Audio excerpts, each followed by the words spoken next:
Bella a tutti raga, qui è Miro ed eccoci qua nel video post partita di Cagliari-Empoli. Lo sentite? Lo sentite questo odore di merda? A me mi pervade tutta la cavità nasale, arriva fino ai polmoni. Poi, sentite? Sentite il rumore delle mie palle che girano? Perché penso si senta. Questo video sarà brevissimo, penso che non arriverà nemmeno ai 3 minuti perché non ho veramente nulla da dire, non voglio nemmeno dire qualcosa, non voglio dire nulla. Di cosa vogliamo parlare? Di cosa? Di cosa? Di cosa?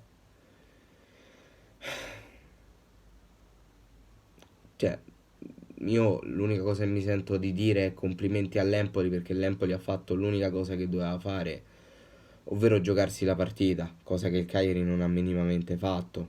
Quindi non ci siamo, non ci siamo per niente.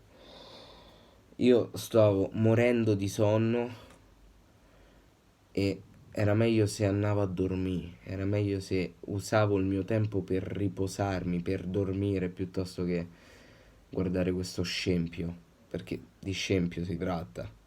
Noi sostanzialmente abbiamo guardato l'Empoli giocare perché l'Empoli ha giocato e noi tutto ciò che potevamo fare lo abbiamo fatto, ma nella maniera più sbagliata possibile. Sbagliavamo di tutto, veramente di tutto. L'unico che riesco a salvare è Nandez, ma anche lui non è esente da colpe. Molte volte ha peccato di... è strano da dire, ma ha peccato di generosità, doveva essere più egoista in alcuni frangenti. Invece ha deciso di buttare la palla in mezzo e poi quel pallone è andato sprecato. Sono veramente deluso. Per la prima volta mi sono vergognato.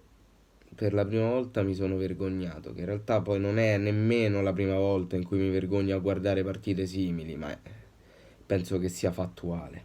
Venga spontaneo vergognarsi dopo partite simili.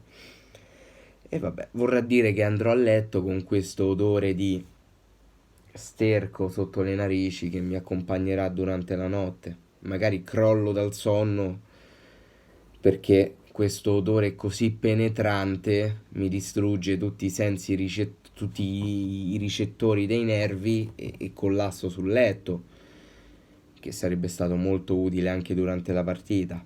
Però vabbè. Il video finisce qui, fatemi sapere voi qua sotto nei commenti cosa ne pensate e detto questo noi ci becchiamo in un prossimo video. Bella.